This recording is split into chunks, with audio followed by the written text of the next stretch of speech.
네, 반갑습니다. 잘 오셨습니다. 오늘도 수요일입니다. 같이 또 말씀 보는 시간이지요. 계절이 바뀌면, 환절기, 그죠? 계절이 바뀔 때면, 건강 또 유의해야 됩니다. 감기 조심해야 되고요.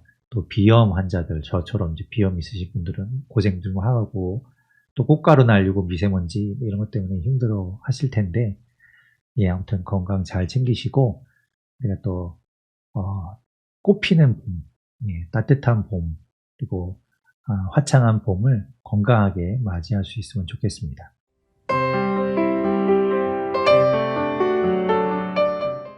살아계신 하나님 감사합니다. 하나님, 주님께서 우리에게 은혜를 베풀어 주시고 주님께서 우리를 붙들어 주신 줄로 믿고 주님 앞으로 나아갑니다. 하나님, 우리의 삶의 자리 가운데 잠깐 모든 것들 다 내려놓고 주님 말씀 보기 원합니다. 그 말씀 가운데 주님을 발견하기 원합니다. 주님 함께하여 주시고 말씀하여 주시옵소서.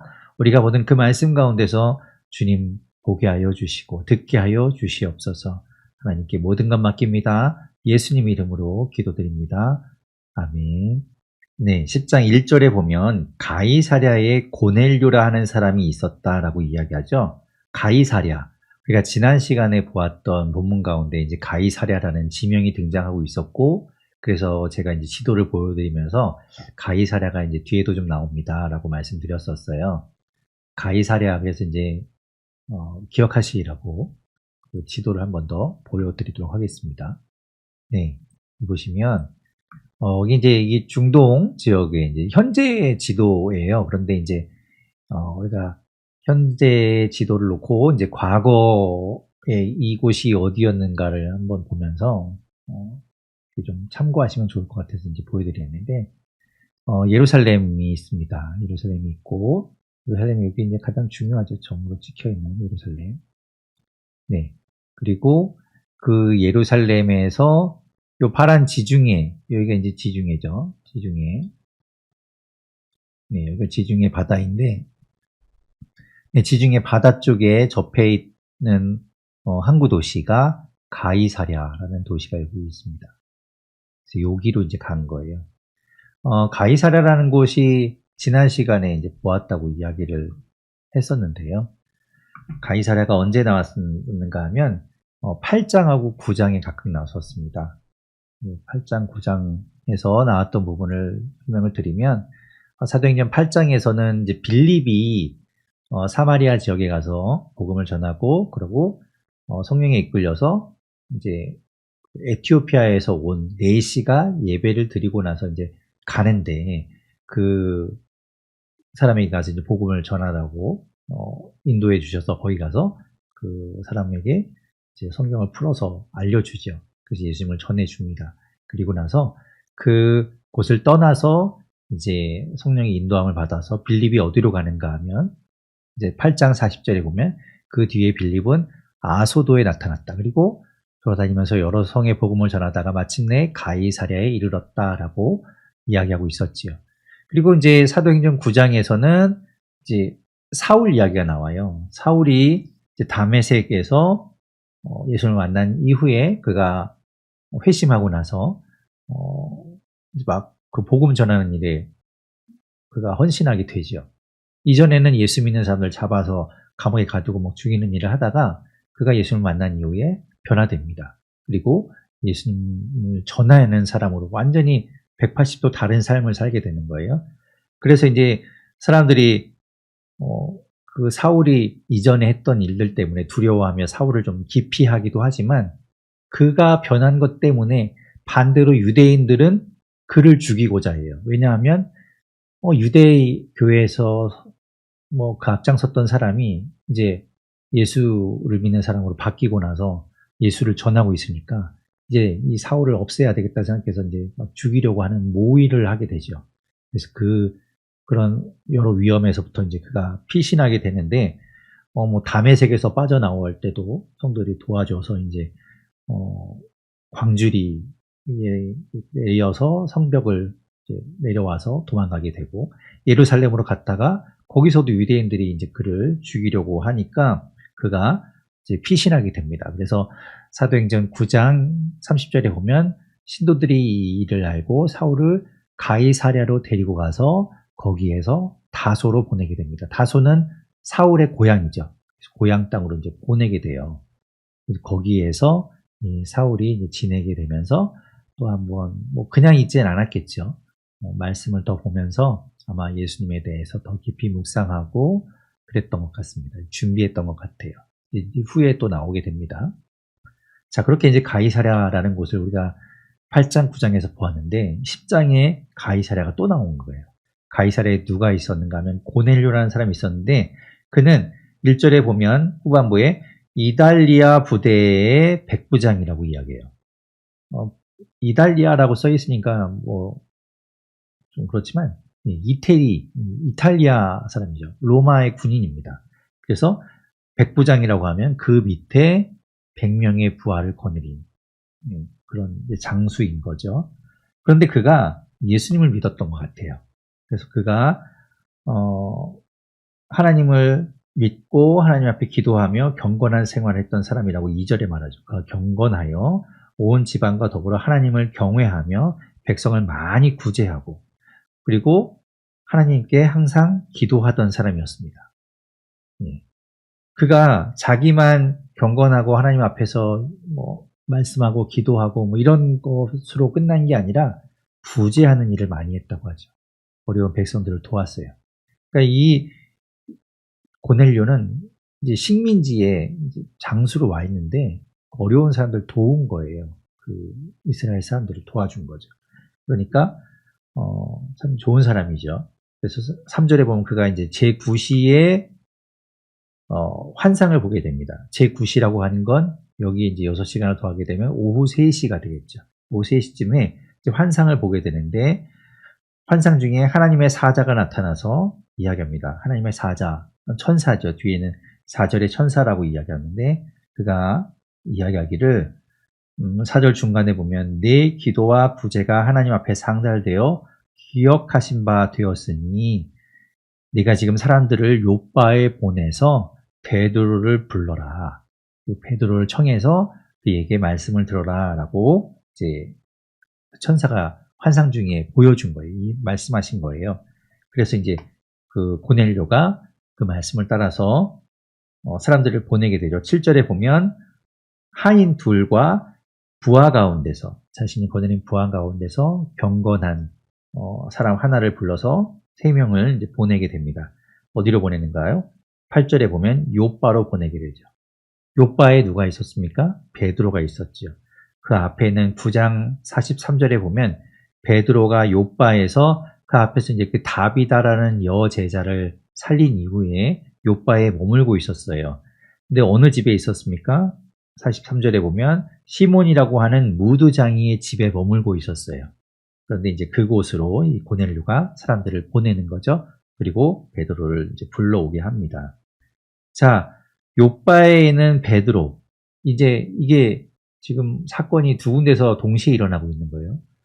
가이사랴에서 고넬료가 사람 3사람을 이제 보냈어요. 요바로. 요바에서 무슨 일이 있었는가 하면 9절부터 이제 그 이야기가 나오죠. 베드로가 이제 기도하려고 그 다음 날이죠. 여기서는 이제 출발한 그 다음 날 베드로가 지붕에 올라가서 기도하고 있었어요. 시각이 언제였는가 하면 9절 끝에 보면 제6시라고 되어 있습니다. 6시는 정오를 가리켜요. 6시간을 더하면 12시 정오가 되죠. 이제 식사 시간이 되었습니다. 사람들은 식사 준비를 하고 있는데 그가 옥상에 올라가서 기도하다가 이제 환상을 보게 돼요. 어떤 환상입니까? 이제 11절부터 나오는 환상이죠. 하늘이 열리고 한 그릇이 내려오는 거예요. 커다란 그릇이 내려옵니다. 그런데 그 그릇이 좀 희한하게 생겼어요. 11절 중간에 보면 큰 보자기 같이 생겼는데 내 귀를 메어서 땅에 들이웠다라고 되어 있어요. 그냥 이렇게 넓적한 그릇이 아니라 이렇게 이제 보자기를 내 구퉁이를 잡아서 이렇게 하는 것처럼 낙하산을 거꾸로 뒤집은 것 같은 그런 모양이 되겠네요. 그런 모양의 그릇에 이제 그 안에 뭐가 있었는가 하면 12절에 보면 땅에 있는 각종 4발 가진 짐승과 기는 것과 공중에 나는 것. 그러니까 뭐 4발 달린 짐승 그리고 뭐 어떤 곤충의 그런 모습이겠죠. 기는 것이니까 그런 것, 그리고 하늘을 나는 새, 이런 동물들이 그 안에 있었던 거예요. 그러면서 이야기하기를 13절에 보면 베드로야 일어나 잡아먹어라, 이렇게 이제 음성이 들린 거죠. 근데 베드로가 이야기합니다. 14절, 주여 그럴 수 없나이다. 속되고 깨끗하지 아니한 것을 내가 결코 먹지 아니하였나이다. 이게 무슨 말입니까? 그 동물들 가운데는 먹어도 되는 것이 있고 먹으면 안 되는 것이 있었다는 거예요. 그게 어디 나오나요? 율법에 있죠. 레위기 11장, 신명기 14장에 보면 하나님께서 이제 먹어도 되는 동물이 어떤 동물이고 먹으면 안 되는 동물이 어떤 동물인가, 이런 것에 대해서 이제 말씀해 주신 내용이 있어요. 이제 그거는 길어서 제가 본문을 다 보여드리긴 좀 어렵고, 여러분이 한번 그 옆에다가 표시를 해놨다가 레위기 11장, 신명기 14장입니다. 그 장을 나중에 찾아보셔서 하나님께서 이런 것들을 먹으면 안 되고 이런 것들은 먹어도 되고 말씀하신 것이 무엇인가 한번 확인해 보시면 될 것 같아요. 뭐 대표적으로 이제 돼지죠. 돼지 같은 경우에 먹으면 안 됩니다. 그래서 유대인들은 돼지를 먹지 않아요. 그리고 뭐 사반, 뭐 토끼, 뭐 이런 것들 먹으면 안 되는 것들이 쫙 있습니다. 그런 것들을 한번 확인해 보시면 되는데, 베드로가 그 율법을 따라서 베드로뿐만 아니라 유대인들은 먹으면 안 되는 부정한 동물들은 먹지 않았겠죠. 그걸 지금 베드로가 이야기하는 거예요. 저는 그렇게 율법에서 먹지 말라고 한 부정한 것들은 먹지 않았습니다. 그런데 제가 어떻게 지금 이 안에 있는 것들을 잡아먹습니까? 라고 이야기하는 거죠. 그렇게 이야기하는 걸 보면 그 안에 먹으면 안 되는, 율법에서 먹지 말라고 한 레위기 11장, 신명기 14장에서 먹지 말라고 한 그 동물도 함께 있었던 것 같아요. 그런데 이제 두 번째로 다시 한번 음성이 들려옵니다. 15절에 보면 하나님께서 깨끗하게 하신 것을 내가 속되다 하지 말라. 하나님께서 깨끗하다 인정하셨으니 그것을 부정하고 속되다 이렇게 구별하지 말고 다 받아들이라라고 이야기하죠. 그리고 그런 일이 3번 있은 후에 그릇이 다시 하늘로 올라갑니다. 자, 베드로는 그 환상을 보고 나서 아니 이게 무슨 일일까? 이게 도대체 무슨 뜻으로 하나님이 나에게 보여주시는 것인가를 이제 생각하고 있었죠. 그런데 문 밖에서 콩콩콩콩 두들기는 소리가 들립니다. 누군가 했더니 그 고넬료가 보낸 사람들이 온 거예요. 도착한 거예요. 그때 도착해서 이제 베드로가 이 집에 있습니까? 베드로라는 사람이 있습니까? 라고 묻는 거죠. 그래서 이제 베드로가 그 사람들을 맞이하게 됩니다. 자, 베드로가 그 사람들을 만날 때 이제 19절, 20절에 보면 성령님께서 이야기를 먼저 해주세요. 19절 뒤에 보면 두 사람이 너를 찾으니 일어나 내려가 의심하지 말고 함께 가라. 내가 그들을 보내었느니라 라고 말씀하셔서 이제 베드로가 이제 미리 이제 받아들인 거죠. 근데 여기 보면 두 사람이라고 되어 있잖아요. 고넬료는 몇 사람 보냈습니까? 3사람 보냈죠? 근데 여기는 두 사람이 되어 있으니까 한 사람 어디 갔나 이렇게 생각되시겠지만 이제 사본마다 이게 조금씩 이제 차이가 있어서 그런데요. 지금 우리가 보이는 개역 개정 성경에서는 두 사람이라고 되어 있는데 이게 어떤 사본에는 여러분의 이제 각 주에 보면 어떤 사본에는 3사람이라고 되어 있다라고 이제 표시되어 있을 거예요. 많은 그 사본에는 3사람이라고 되어 있습니다.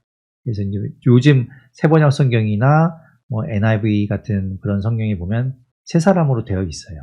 근데 이제 지금 이 개역 개정은 두 사람이라고 두 사람이라고 기록되어 있는 사본을 번역했기 때문에 이제 이렇게 이제 두 사람이라고 이야기하고 있는 거죠.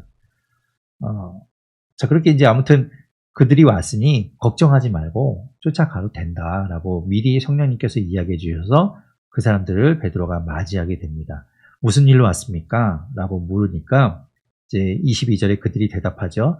백부장 고넬료가 보냈는데 그 고넬료는 의인이요 하나님을 경외하는 사람이라 온 유대 족속이 칭찬하더니 그가 당신을 청하여 말씀을 듣고자 합니다. 라고 이제 해서 왔다라고 이야기합니다. 온 유대의 족속이 왜 칭찬합니까? 앞에서 우리가 보았듯이 이 고넬료가 구제를 많이 했어요. 어려운 사람들을 많이 도와줬거든요. 그러니까 칭찬받을 만한 사람인 거죠. 그래서 이제 그 사람들을 베드로가 그 집에 이제 늦었으니 함께 머물고 유숙한 이후에 그 다음날 이제 떠나기로 한 거예요. 그래서 23절 중간에 보면 이튿날 일어나서 그들이 함께 이제 그 고넬료에게로 가게 됩니다. 그때 이제 베드로를 데리러 왔던 그 세 사람만 간 것이 아니라 23절 끝에 보면 요바에서 온 어떤 형제들도 함께 갔다라고 이야기해요. 네, 함께 이제 다른 사람들도 함께 갔어요. 그래서 그 하루 걸려서 이제 다시 이튿날 가이사랴에 도착합니다. 가서 보니까 고넬료와 친척들을 모아놓고 베드로를 기다리고 있는 거예요. 베드로가 오겠거니 하고서 이제 베드로가 오면은 말씀 들어야지 하고 이제 기다리고 있는 거죠. 이렇게 다 이제 집에 모여서 친구들도 막 모아서 기다리고 있었어요. 그래서 베드로가 이제 도착해서 보니까 고넬료가 베드로를 맞이하고 그 앞에 가서 이제 이야기를 나누게 됩니다. 28절에 보면 베드로가 이런 말 하죠. 나는 유대인인데 유대인으로서 이방인과 교제하며 가까이 하는 것이 위법이다 라고 이야기합니다. 유대 율법에서는 이방인들하고 그렇게 막 가까이 하거나 이러면 안 되죠. 이방인들은 철저히 배척되는 이런 전통을 가지고 있잖아요. 그런데 지금 이 베드로는 내가 이방인인 당신에게 왔다라고 이제 이야기하고 있는 거죠. 그런데 오게 된 이유가 뭡니까? 원래는 그렇지 않은데 하나님께서 나에게 환상을 보여주셨다. 하나님께서 나에게 그 전에 환상을 보여주셔서 하나님께서 깨끗하게 하신 것을 내가 속되다 하지 말라라고 말씀을 들었기 때문에 이방인이라도 내가 오게 되었다라고 이제 이야기하는 거죠. 자, 그런 이야기들을 이제 하면서 이제 고넬료가 또 그 이야기를 또 자기가 겪은 일을 또 이야기하는 거예요. 30절부터 이야기하죠. 나도 그런 일을 겪었습니다. 내가 사흘 전에 이제 기도하고 있는데 갑자기 천사가 나타나서 베드로가 요바에 있는 무두장이 시몬의 집에 있으니 그를 데려다가 주의 말씀을 들으라고 했다. 라고 그래서 제가 베드로를 당신을 지금 부르러 사람을 보냈던 겁니다. 이제 이렇게 이야기하죠. 놀라운 서로 이제 얼마나 놀라겠어요. 와, 하나님이 이런 일을 하시는구나. 서로 이제 이야기를 하면서 그런 것들을 서로 나눈 거죠. 그래서 33절 중간에 보면 이제 고넬료가 이렇게 이야기합니다. 이제 우리는 주께서 당신에게 명하신 모든 것을 듣고자 합니다. 말씀해 주십시오. 이렇게 이제 이야기하죠. 그래서 이제 베드로가 그들 앞에서 고넬료와 그 친구들 앞에서 이제 예수님을 전하게 됩니다. 하나님은 외모를 보지 않고 사람의 외모를 보지 않고 그의 신분과 그의 출신과 여러 가지 것들을 따지지 않고 하나님은 그의 마음을 보신다라고 말씀하죠. 그래서 여호와를 경외하며 의를 행하는 사람은 하나님께서 받으시고 그의 백성으로 삼으신다라고 이야기합니다. 자, 그리고 예수님에 대한 이야기를 하죠. 38절에 보면 이야기죠. 하나님이 나사렛 예수에게 성령과 능력을 기름 붓듯 하셨음에 그가 두루다니며 여러 가지 일들을 했잖아요. 선한 일들을 하시고 많은 사람들을 고치셨고 그렇게 하나님의 복음을 전했는데 그 유대인들이 예수님을 십자가에 못 박았다. 그리고 3일 만에 부활하셨다라는 이야기를 하면서 그 부활에 대해서 모든 사람이 다 본 것은 아니고 41절에 보면 이미 미리 택하신 증인, 부활하신 그 예수님을 본 사람들이 있다. 바로 우리가 그 예수님을 보았다라고 이야기하는 거죠. 그러면서 이제 42절에 우리에게 명하사 백성에게 전도하되 이렇게 전도하라고 합니다. 하나님이 살아있는 자와 죽은 자의 재판장으로 정하신 자, 살아있는 자와 죽은 자의 심판장으로 정하신 자가 있다. 그가 누굽니까? 예수님이라는 거예요. 하나님이 예수님을 살아있는 자와 죽은 자의 재판장으로 세우셨다. 그래서 그 예수님을 증언하는 것이 우리의 사명이다 라는 걸 이야기하죠. 그 예수님을 통해서 43절에 보면 중간에 그의 이름을 힘입어 죄사함을 받는다 하였느니라. 그래서 예수님을 전해주는 거예요. 그렇게 예수님을 전해주고 막 설교를 하고 있는 그때 44절에 보면 이 말을 할 때 성령이 말씀 듣는 모든 사람에게 내려오시니 말씀을 전하고 있는 가운데 성령이 쫙 내려와요. 그리고 그들이 방언을 말하며 하나님을 찬양합니다. 그래서 45절에 보면 베드로와 함께 온 사람들이 있었죠. 아까 23절에 욥바를 떠날 때 함께 온 사람들이 있었습니다. 그 사람들이 보고 놀래요. 아이고, 여기에도 성령님이 일하시는구나. 여기에도 성령님이 임하시는구나. 라고 이제 놀랍니다. 그래서 이제 그들에게 세례를 베풀고 그들이 그 베드로와 함께 온 사람들을 거기에 더 머물라고 청하게 되죠. 놀라운 일이 일어난 거예요. 이방인에게 복음이 전해진 겁니다. 이방인에게 복음을 전한 게 바울이 처음 한 것이 아니라 베드로에게 처음 이 역사적인 일이 일어난 겁니다. 자, 11장으로 이제 이어서 볼게요. 10장에서 이제 베드로가 고넬료를 만나는 이야기, 고넬료 만나기까지 고넬료는 천사를 통해서 베드로를 청하여 오라는 이야기를 듣고 베드로는 욥바에서 그 환상 중에 하나님께서 보여주신 동물들을 보면서 하나님께서 깨끗하게 하신 것을 속되다 하지 말라. 그죠? 이방인에게도 하나님께서 복음을 전하라고 말씀하시는 그 환상을 보게 돼요. 그런데 그 두 이야기가 이제 서로 다른 지점에서 일어났던 일들이 하나로 만나면서 놀라운 하나님의 역사가 일어나는 걸 보았습니다. 그리고 나서 이제 11장에 넘어오면 1절에 보면 유대에 있는 사도들과 형제들이 이방인들도 하나님의 말씀을 받았다함을 들었더니 이제 그 소식이 예루살렘에 전해진 거예요.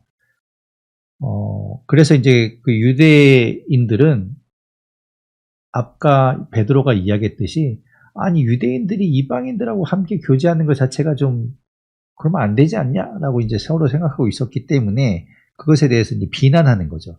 2절에 보면 베드로가 예루살렘에 올라갔을 때 할례자들이 비난합니다.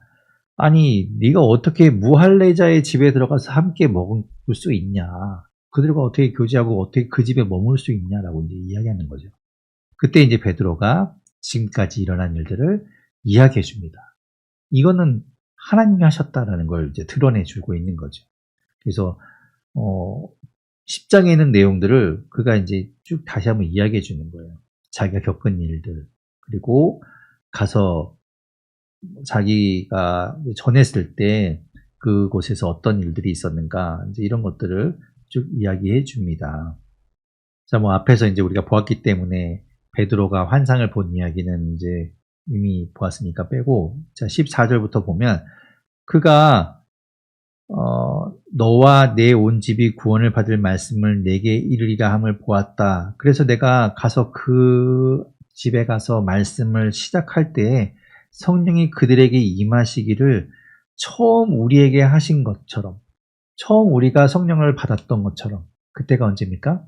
사도행전 2장에 그 오순절에 성령이 임하신 그 사건처럼 그들에게도 성령이 임하더라.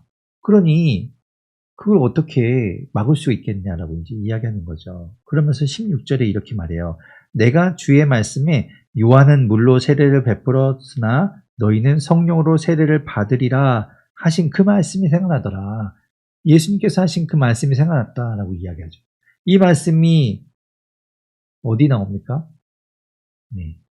1장 5절에 보면 나오죠. 사도행전 1장 5절에 보면 예수님께서 제자들에게 하신 말씀이에요. 읽어보면 이제 1장 5절에 요한은 물로 세례를 베풀었으나 너희는 몇 날이 못 되어 성령으로 세례를 받으리라 라고 말씀하셨는데 그 말씀이 베드로가 떠올랐다는 거예요. 아, 성령의 세례가 이제 예수님 말씀하신 그 세례가 지금 임하는 거구나. 그러니 17절에 보십시오.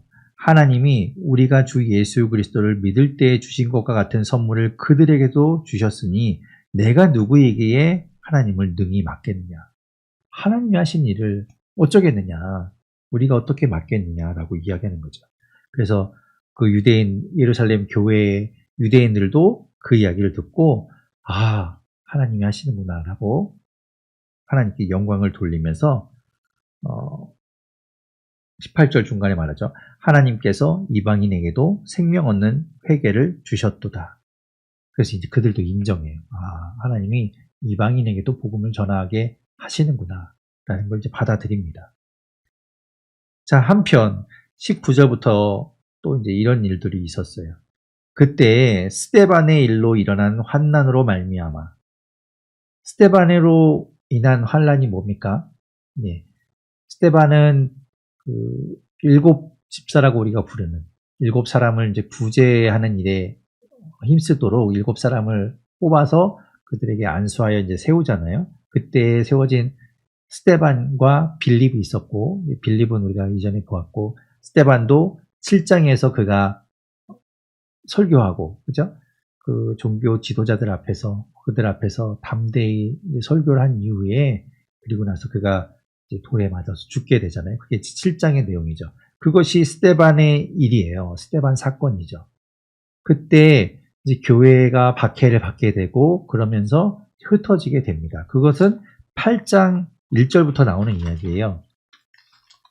8장에 이제 스데반이 죽고 난 이후에 1절에 보면 그날에 예루살렘에 있는 교회에 큰 박해가 있어 사도 외에는 다 유대와 사마리아 모든 땅으로 흩어지게 됩니다. 그래서 흩어져요. 그러면서 이제 그 흩어질 때 빌립이 사마리아 성에 가서 이제 복음을 전하는 이야기가 이제 8장에 나왔던 내용이죠. 자, 그런데 이제 다시 본문으로 돌아와서 11장 19절에 보면 그때 흩어진 사람들 중에 어떤 사람들은 베니게와 구브로와 안디옥까지 이제 흩어져서 거기에서도 유대인들에게 말씀을 전했다고 하는 거예요. 자, 베니게, 구브로, 안디옥이 어디냐면요.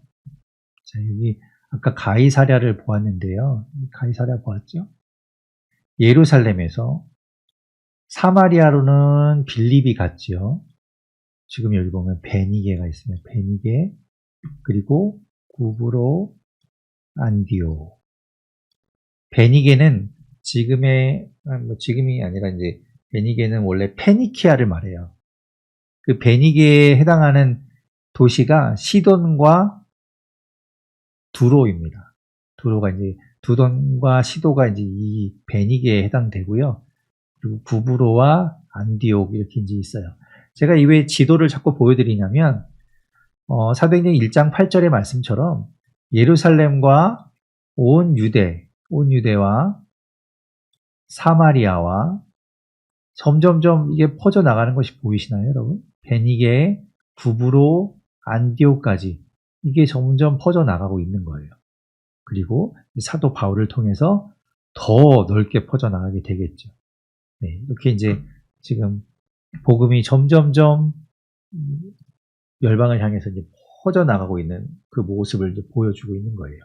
자, 그런데 이제 20절에 보면 그 중에 이제 구브로와 그리고 구레네 몇 사람이 다시 또 지도를 봐야 되겠네요. 자, 구브로에 있는 사람과 구레네는 익숙하죠. 구레네 시몬, 예수님의 십자가를 대신 졌던 사람. 구레네는 이쪽이에요. 그래서 이제 이쪽에 있는 사람들, 구브로에 있는 사람들, 이런 사람들 중에 어떤 사람들이 안디옥에 가서 원래는 19절에 보면 유대인에게만 말씀을 전했는데 20절에 보면 그들이 가서 헬라인에게도, 그러니까 이방인에게도 복음을 전한 거예요. 그래서 그 복음을 듣고 이방인들 중에, 헬라인들 중에 많은 사람들이 예수를 믿게 됩니다. 그렇게 이제 예수님이 이방인에게 전해졌고 그러면서 예수 믿는 사람들이 많아졌다라는 이야기가 이제 예루살렘에 전해지자 22절에 보면 예루살렘 교회가 그 소문을 듣고 바나바를 안디옥으로 보내게 됩니다. 바나바는 우리가 그 앞에서 본 적이 있죠. 사도행전 4장 36절, 37절에 나오는 이야기인데요. 바나바가 자기가 가지고 있던 밭을 모두 팔아서 그 값을 가지고 와서 사도들의 발 앞에 두고 그것을 필요한 사람들과 가난하고 힘든 사람들에게 나누어 주도록 했던 사람이죠. 그가 이제 그 제자로서 함께 있었다가 이제 예루살렘 교회에서 안디옥에 예수 믿는 이방인들이 생겼다는 말을 듣고 이제 그곳에 이 바나바를 보내게 됩니다. 그가 가요. 23절에 보면 그가 이제 가서 보니까 하나님의 은혜가 임해서 그들이 예수 그리스도를 믿게 된 걸 보고 기뻐하여서 모든 사람한테 주와 함께 굳건한 마음으로 주와 함께 머물러라라는 걸 말해주죠. 24절에 보면 바나바가 어떤 사람이라고 설명하는가 하면 착한 사람이고 성령과 믿음이 충만한 사람이라고 이야기하죠. 이 사람은 원래 믿음이 좋은 사람이고요. 성품이 참 좋은 사람입니다. 그래서 우리가 왜 교회에서도 바나바 사역이라는 이야기 들어보셨나요? 바나바 사역은 좀 교회에서 소외된 사람들을 챙기는 그런 사역이에요. 이 바나바가 그런 사람입니다. 그래서 좀 소외된 사람들 챙기고요. 그리고 좀 어려운 사람들 챙겨주는 그런 일들 참 잘했던 사람이에요. 4장 36절에 보면 그걸 말하죠. 위로의 아들이라고 이야기하잖아요. 하나님의 마음이 있어서 위로해주고 다른 사람들을 권면해주고 이런 아주 그런 따뜻한 마음, 사랑을 가진 사람이었습니다. 그가 이제 그 단적인 것이 또 나타나요. 25절에 보면 바나바가 그 안디옥 교회에 있다가 다소에 가서 사울을 만나러 갑니다. 자, 지도를 다시 한번 보면요. 안디옥에 있다가요. 다소에 가게 돼요. 다소에 누가 있었어요? 예, 사울이 거기 있었죠. 아까 가이사랴에 있다가 9장에서 이 다소로 바울이 갔잖아요. 사울이 갔잖아요. 여기에 가 있었는데 안디옥에서 지금 다소로 바나바가 이 사울을 만나러 갑니다. 그리고 거기에서 사울을 안디옥으로 데리고 와요. 데리고 와서 함께 사역합니다. 이게 바나바예요. 그래서 이제 안디옥에서 바나바와 바울이 함께 사역하게 되죠. 그래서 바나바가 이런 사람이에요. 소외된 사람들, 좀 주목받지 못하는 사람들, 또 홀로 있는 외로운 사람들, 이런 사람들을 챙겨주는 이런 사람이에요. 그래서 그가 이제 사울을 챙기셔서 안디옥에 와서 함께 사역하게 되죠. 26절에 보면 둘이 교회에 1년간 모여 있으면서 그곳에서 사람들을 가르치고 예수님을 전했어요. 그래서 그곳에서 26절 중간에 보면 제자들이 안디옥에서 비로소 그리스도인이라 일컬음을 받게 되었더라 이렇게 말하죠. 그리스도인이라는 말이 이제 이때부터 불려지게 된 거예요. 자, 그럴 때 이제 안디옥에 이제 그렇게 바나바와 바울이 복음을 전하고 사람들을 가리키고 그러면서 그들이 사람들로부터 저들이 그리스도인이다라는 말을 듣는 그때에 27절에 보면 선지자들이 하나님의 말씀을 받아서 이제 말씀을 전해주는 사람들이 있었어요. 그들이 예루살렘에서 이 안디옥에 이르게 되죠. 근데 그 중에 28절에 보면 아가보라는 사람이 있었는데 이 사람이 이제 예언을 하고 이랬던 것 같아요. 이 사람이 말합니다. 성령으로 말하되 이제 천하의 큰 흉년이 될 것이다 라는 걸 미리 이야기해줘요. 그때가 언제냐면 28절 끝에 보면 글라우디오 때에 그렇게 될 것이다 라는 걸 이야기해 주죠. 그렇게 해서 흉년이 될 것이니 뭐예요? 준비하라는 거예요. 미리 준비해라 라는 걸 알려줍니다. 그래서 이제 이 안디옥에 있는 사람들이 이제 성금을 모아요. 예, 이제 헌금을 해서 그 돈을 모아서 예루살렘에 이제 흉년을 준비하면서 이제 그때 이제 보내게 되죠. 30절에 보면 바나바와 사울의 손으로 장로들에게 이제 보내게 됩니다. 예루살렘에 보내요. 그 안디옥 쪽에서 모은 그 성금을 가지고 가뭄으로 고생하고 있는 예루살렘 교회를 돕기 위해서 바나바와 사울을 통해서 보내게 되는 거예요.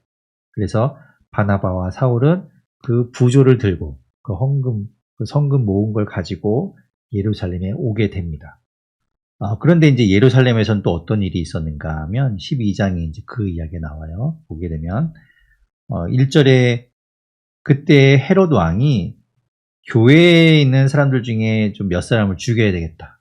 그런 마음이 들었나 봐요. 그래서 이제 2절에 보면 요한의 형제인 야고보를 죽입니다. 우리가 복음서에서 많이 보았잖아요. 베드로와 야고보와 요한. 이렇게 세 사람은 정말 12명의 제자들 중에서도 예수님께서 각별하게 생각해서 꼭 뭐 중요한 일이 있을 때마다 데리고 다녔던 그렇게 예수님이 아끼셨던 제자인데 이 헤롯 왕이 요한의 형제 야고보를 죽입니다.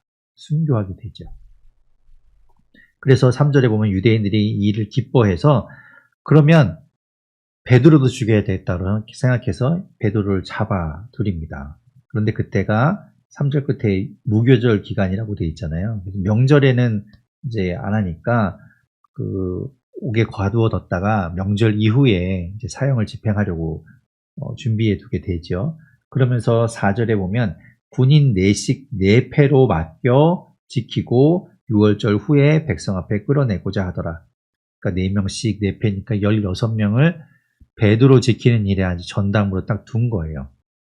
그렇게 이제 베드로가 옥에 갇혀 있고 교회는 5절에 보면 그를 위하여 간절히 하나님께 기도하고 있었어요. 베드로도 죽게 생겼잖아요. 야고보가 죽었으니까. 그래서 베드로를 위해서 교회가 간절히 기도하고 있었습니다. 그럴 때 이제 6절에 보면 베드로를 끌어내서 죽이려고 하는 그 전날 밤에 베드로가 두 군인 틈에 이제 자고 있었어요. 혼자 이렇게 뭐 감옥에 따로 있었던 게 아니라 베드로가 혹시 도망갈까봐 베드로를 지키려고 군인들 둘이 양옆에서 자고 있고 그 사이에서 이제 베드로가 자고 있었던 거예요. 그렇게 누워서 자고 있는데 이렇게 쇠사슬에 묶여 있었는데 7절에 보면 주의 사자가 천사가 나타납니다. 그래서 베드로를 깨우죠. 일어나라 이렇게 이제 깨우게 되는데 쇠사슬이 보니까 손에서 막 벗겨지는 거예요. 쫙 풀어지죠. 그리고 자 띠를 띠고 신을 신으라. 그래서 겉옷을 또 입으라. 그리고 따라오라. 그래서 천사를 이제 따라가요. 베드로가 따라가는데 베드로는 이게 도대체 꿈인가 뭐 자다 깼으니까 이게 뭔지 뭐 이게 뭐지 무슨 일이지 비몽사몽간에 쫓아가는 거예요. 10절에 보면 첫째 둘째 파수를 지나서 시내로 통한 쇠문에 이르게 되는데 문도 저절로 서로 열립니다. 그래서 이제 베드로가 나오게 되는 거죠. 나왔더니 이제 거리에 나온 거예요. 거리로 통하는 문이 없으니까. 그리고 천사는 떠납니다. 베드로가 너무 신기했죠. 정신을 차리고 보니까 자기가 밖에 나와 있는 거예요. 그래서 이제 11절에 그가 생각합니다. 내가 이제야 참으로 주께서 그의 천사를 보내어 나를 헤롯의 손과 유대 백성의 모든 기대에서 벗어나게 하신 줄 알겠노라. 그래서 그가 이제 교회로, 이때 당시는 뭐 교회라기보다는 좀 기도하던 기도처 정도겠죠. 그래서 그곳으로 갑니다. 12절에 보면 마가라 하는 요한의 어머니 마리아의 집. 이곳이 바로 그 사도행전 1장, 2장에서 예수님의 제자들이 모여서 기도하고 기도에 힘쓰고 있던 곳, 성령이 임하셨던 그곳이죠. 그곳으로 간 거예요. 갔더니 이제 그때도 앞에서 보았듯이 베드로를 위해서 성도들이 기도하고 열심히 있었을 때입니다. 베드로가 그 집에 가서 두들깁니다. 쾅쾅쾅 두들기니까 소리는 못 냈겠죠. 뭐 혹시라도 베드로라고 막 이야기하면 또 잡힐까봐 이제 뚱뚱뚱 두들기면서 있으니까 13절에 로데라고 하는 이제 여자아이가 밖에 나와 봅니다. 나오니까 이제 누구십니까? 했더니 뭐 베드로다고 이렇게 하니까 그 음성을 듣고 깜짝 놀래요. 기뻐서 문도 열지 않고 막 안에 들어가서 베드로가 왔다고 막 알려줍니다. 그러니까 사람들이 쟤 미쳤나 봐. 아니 베드로가 지금 감옥에 있는데 무슨 소리야 라고 이제 이야기하죠. 그러면서 15절 끝에 보면 그의 천사겠지. 그의 천사가 왔겠지. 뭐 잘못 들은 거겠지. 뭐 이렇게 이야기하는 거예요. 근데 계속 베드로는 밖에서 문 두드리죠.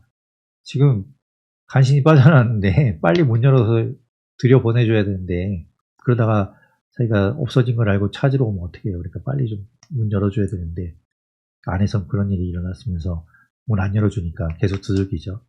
사람들이 와서 보고 문을 열고는 베드로를 만나니까 깜짝 놀랍니다. 아니 우리가 기도했는데 진짜 베드로가 이렇게 빠져나오다니. 그래서 베드로가 그들에게 조용하라고 이렇게 이야기하고 안에 들어가서 자기에게 일어난 일들을 다 이야기해줘요. 하나님의 놀라운 일들, 천사가 행한 일들을 이야기해주고 이 일을 17절 중간 이후에 보면 야고보와 형제들에게 이 말을 전하라. 야고보가 누굽니까? 그 앞에서 야고보 죽었잖아요. 2절에 보면 요한의 형제 야고보는 죽었고 여기서 말하는 야고보는 예수님의 동생이에요. 예수님의 동생 그리고 다른 그 형제들한테 이 말을 전해달라 하고 베드로는 다른 곳으로는 피신합니다. 그리고 이제 날이 샜어요. 군인들이 이제 베드로를 이제 사형 집행하기 위해서 봤는데 보니까 베드로가 없잖아요. 그래서 막 이제 소동이 벌어지죠. 헤롯 왕이 그 지키라고 했던 그 파수꾼들을 이제 신문하고 죽이라고 명한 뒤에 헤롯이 이제 가이사랴로 가게 됩니다. 가이사랴가 이렇게 중요한 역할을 하는 곳이에요.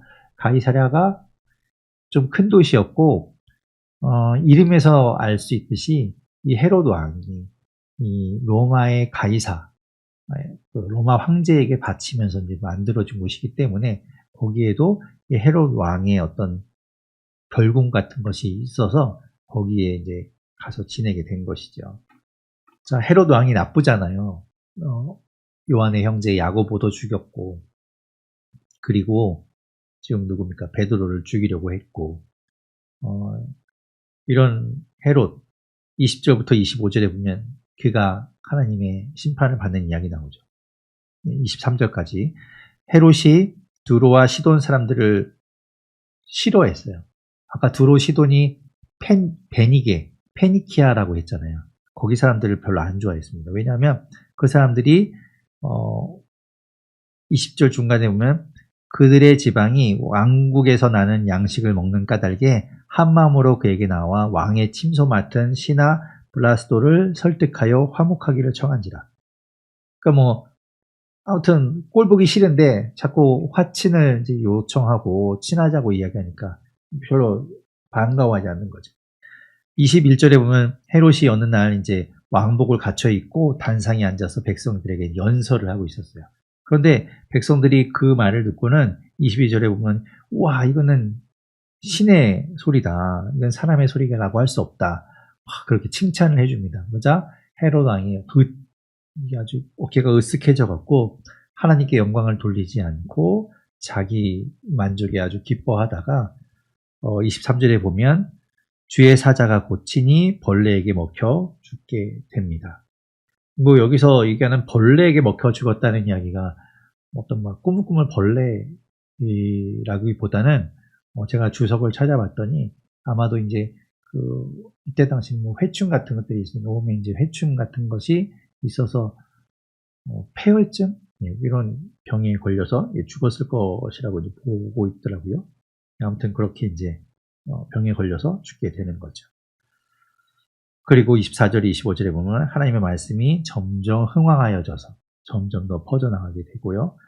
25절에 보면 바나바와 사울이 부조하는 일을 마치고 아까 뭐였습니까? 11장 30절에 보면 그 안디옥에서 성도들이 모금하는 돈, 즉 가뭄이 왔을 때 그때가 글라우디오 때였다고 했는데 가뭄이 왔을 때에 성금을 모아서 그 부조한 돈을 가지고 바나바와 사울을 예루살렘 교회에 이제 보내게 되는데 그때 바나바와 사울이 그 부조한 것들을 성금을 모아서 예루살렘에 와서 장로들을 만나고 난 이후에 지금 12장 25절에 보면 그들이 돌아갑니다. 다시 그 안디옥으로 돌아가는 거예요. 돌아갈 때 마가라 하는 요한을 데리고 예루살렘에서 안디옥으로 돌아가게 됩니다. 그래서 이제 바나바와 사울과 이 마가가 함께 이제 사역을 하게 돼요. 살아계신 하나님 감사합니다. 복음이 전해지는 이야기를 들으니까 정말 가슴이 뜨거워지고 우리의 마음이 요동치는 것 같습니다. 하나님께서 일하시는 것이 얼마나 놀라운지 또 보게 됩니다. 성령 하나님께서 각 사람에게 어떻게 역사하시는지를 보면서 우리 또한 성령의 역사를 소망하게 됩니다. 주님, 우리 삶에도 그렇게 역사하여 주십시오. 우리를 그렇게 사용하여 주십시오. 우리를 통하여 죽어가는 영혼들이 살아나게 하여 주시고 우리를 통하여 예수 그리스도를 믿는 사람들이 생기게 하여 주시옵소서. 하나님, 나만 믿고 나만 잘 사는 그런 그리스도인이 아니라 안디옥에서 예수 그리스도의 저자들이 그리스도인이라고 불렸던 것처럼 고넬료가 구제하며 어려운 사람들을 도와서 칭찬받고 의인이라 불렸던 것처럼 우리 또한 예수 그리스도를 믿음으로 인해서 그 믿음이 삶이 되고 행함이 될 수 있도록 역사하여 주시옵소서. 모든 것 주님께 맡깁니다. 하나님께서 함께해 주시고 우리의 삶 가운데 늘 역사해 주셔서 주님의 길로 우리의 삶을 인도하여 주시옵소서. 모든 것 주님께 감사드리며 예수님 이름으로 기도드립니다. 아멘.